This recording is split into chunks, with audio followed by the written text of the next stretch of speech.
임대사업자 죽이기 본격적으로 시작되나? 임대사업자 혜택 줄어들었는데 또 줄인대요. 장기보유 특별공제 적용 안 해주겠다라는 얘기입니다.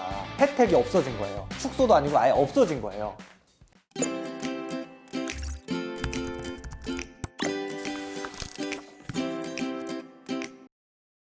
안녕하십니까. 드림부동산 투자연구소 남태훈 본부장입니다.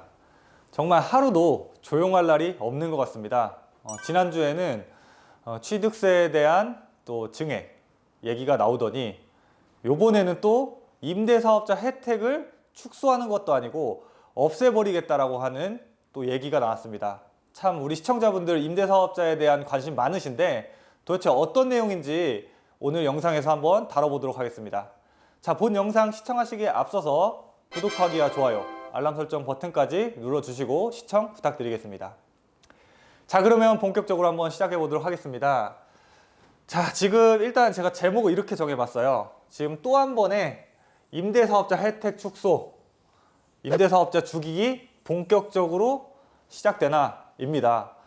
참 이 임대사업자 굉장히 관심들이 많은데 임대사업자 혜택 줄어들었는데 또 줄인대요. 그래서 도대체 무슨 내용인지 한번 제가 준비해 봤습니다.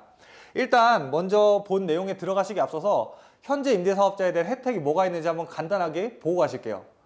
임대사업자 혜택은 크게 이 정도입니다. 근데 보시면은 거주주택에 대한 비과세 잘들 알고 계시죠? 뭐 임대사업으로 주택을 여러 채 보유하고 있더라도 내가 거주하고 있던 주택에 대해서는 비과세 해주잖아요. 팔았을 때.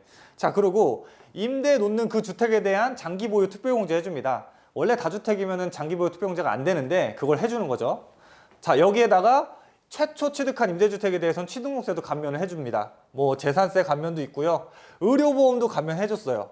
그리고 원래 과거에는 임대주택에 대한 이 양도세, 중과 배제도 적용했습니다. 여기에 종부세 합산 배제까지도 해줬었죠. 자, 그런데 잘 아시다시피 이 두 가지 혜택은 지난 이제 2018년 이제 9.13 대책으로 이 두 가지 혜택은 없어졌죠, 현재. 근데 어쨌든 이 두 가지 혜택이 없더라도 아직도 그래도 임대사업자라는 제도는 나머지 혜택들이 있기 때문에 그래도 등록할 만 했습니다. 아직도 좀 챙겨 먹을 게 많이 있었어요. 자, 근데 이번에 소리 소문 없이 바뀐 게 있습니다.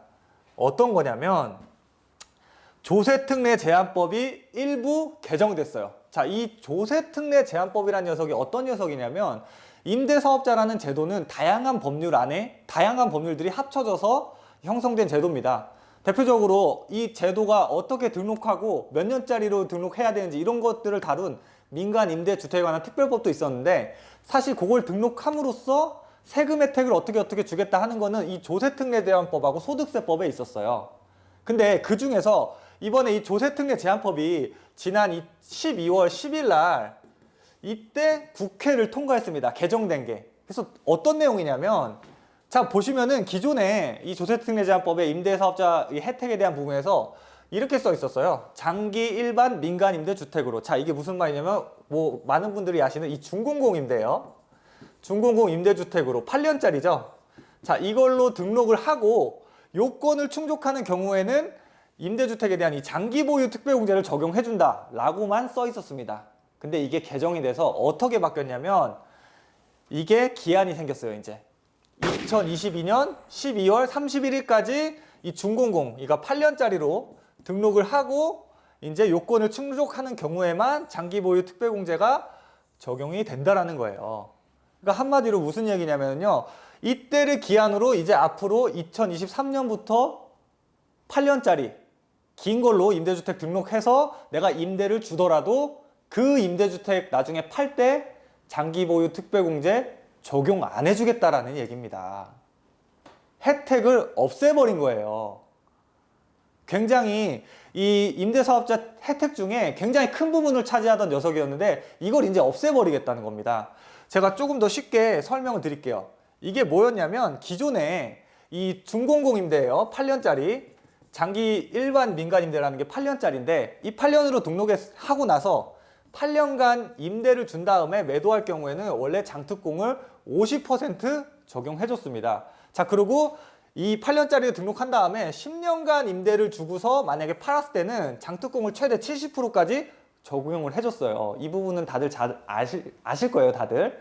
이렇게 적용을 해줬던 걸 이 적용해주는 건 그대로 있긴 한데요. 근데 단 조건이 하나 또 붙은 거예요. 2022년 12월 31일까지 등록한 주택에 대해서만 이렇게 장특공을 적용해주겠다라는 겁니다. 혜택이 없어진 거예요. 축소도 아니고 아예 없어진 거예요. 자, 우리가 작년에 그 9.13 대책에서 일부 임대사업자에 대한 혜택이 축소가 됐었죠. 그때 앞에서 제가 맨 처음에 임대사업자 혜택 중에 없어졌다고 제가 언급을 드렸는데, 종부세 합산배제하고 그리고 이제 양도세 중과배제예요. 양도세 중과배제. 자, 근데 이거는요, 이게 조금 틀린 게 뭐냐면, 자, 얘네들은 그 2018년도 9월 13일 그 이후에 만약에 주택을 구입한 녀석, 그 녀석을 임대주택으로 등록을 하면 얘네들을 못 받는 거다라는 거였어요. 그러면은 얘네들은요, 만약에 내가 과거에 샀던 주택도 있죠, 2018년도 9월 13일 그 이전에 샀던 주택을 지금 등록해도 이 혜택들을 받을 수 있는 거예요.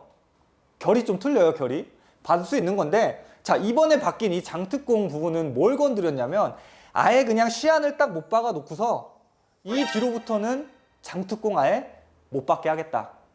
예전에 구입했던 거든 이 이후에 구입했던 거든 상관없이 그냥 없애버리겠다, 그 내용이에요. 이거 굉장히 큰 내용입니다. 지금 정부에서 임대주택을 막 등록하라고 할 때는 언제고, 이제 와서 혜택을 하나하나 지금 없애버리고 있어요. 자, 그래가지고 보면은요, 정부 정책이요, 정말 갈팡질팡합니다. 갈팡질팡해요. 자, 원래 맨 처음에 2017년도 12월 달, 요맘때쯤이네요. 12월 달까지만 하더라도 임대주택 등록을 활성화하겠다는 방안을 내놨어요. 활성화. 많은 세제 혜택들, 지금 그 임대사업자 세제 혜택 들어가는 거 있죠? 그거 이때 다 들어간 거였어요. 이때 원래 뭐까지 들어가려면, 그 8년 임대했을 때 원래 장특공이 지금 50%잖아요.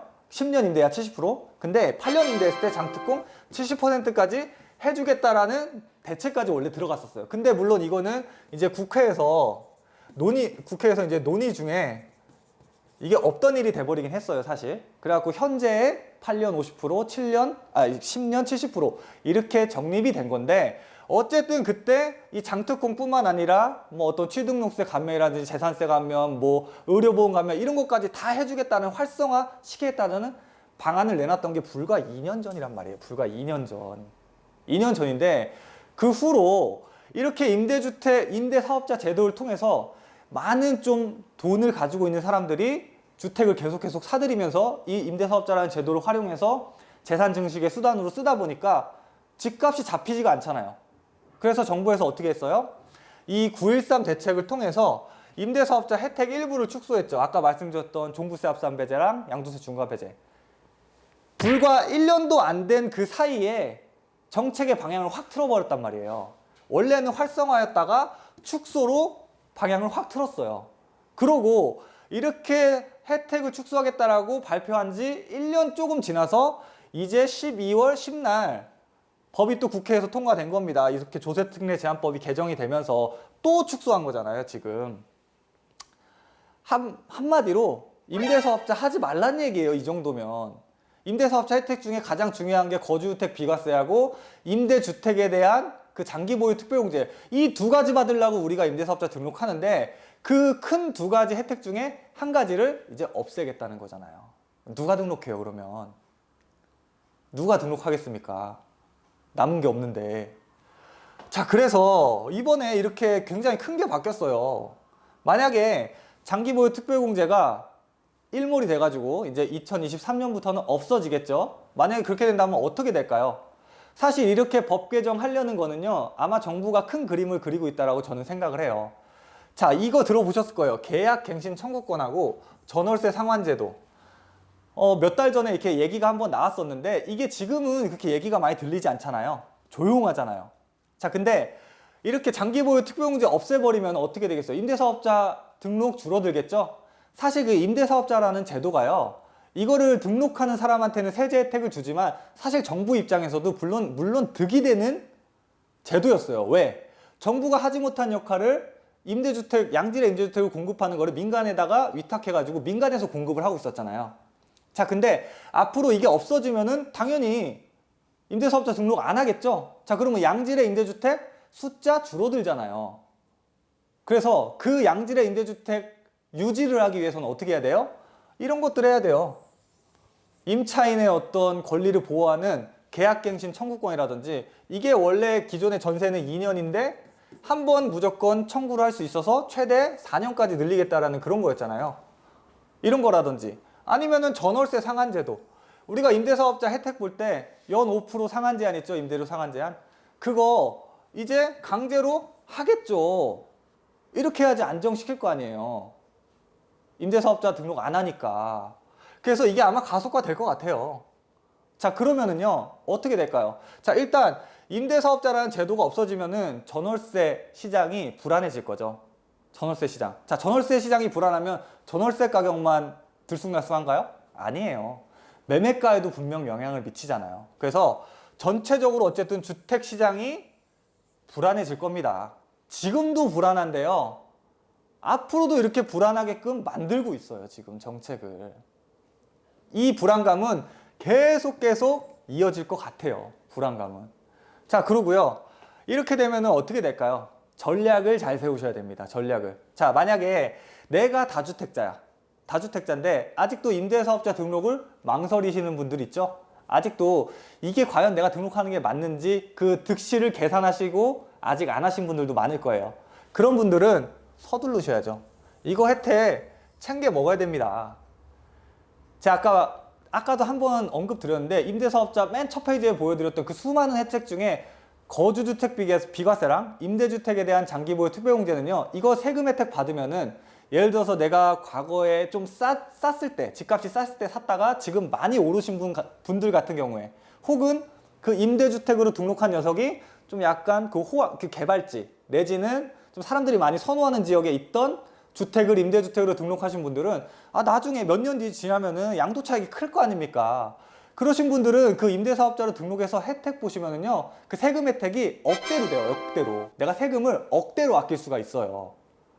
반면에 그 나머지 밑에 있는 것도 뭐 재산세, 뭐 취득세, 의료보험, 뭐 양도세, 중과배제, 종부세, 합산배제 합쳐봐야 몇백 수준입니다. 정말 많이 받아야 뭐 한 1, 2천, 몇천 정도.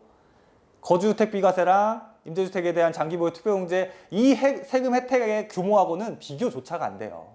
그러니까 지금 굉장히 큰 부분을 건들고 있는 거란 말이에요.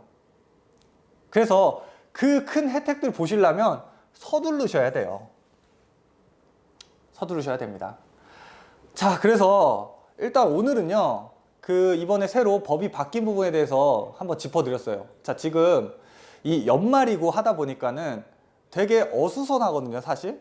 이 어수선할 틈을 타서 국회의원들이 알게 모르게 이렇게 조세특례제한법 같은 이런 혜택을 줄이는 이런 법들을 통과를 시켰습니다. 우리는 이 법이 어떻게 바뀌는지, 제도가 어떻게 바뀌는지를 잘 알고 선제적으로 대응을 해야지 손해를 안 볼 거 아닙니까? 우리가 또 챙길 건 챙겨야 되고요. 자, 그래서 오늘은 주택임대사업자 세금 혜택이 좀 줄어든 부분에 대해서 설명을 드렸습니다. 좀 잘 생각하셔가지고 등록하셔야 되는 분들은 미리미리 좀 임대사업자 등록하셔서 세금 혜택 챙기셨으면 좋겠습니다. 자, 오늘 준비한 영상은 여기까지입니다. 오늘 준비한 영상이 좋으셨다면 구독하기와 좋아요, 또 알람 설정 버튼까지 눌러주시기 바랍니다. 자, 그럼 저는 다음 이 시간에 더 좋은 영상으로 돌아오도록 하겠습니다. 감사합니다.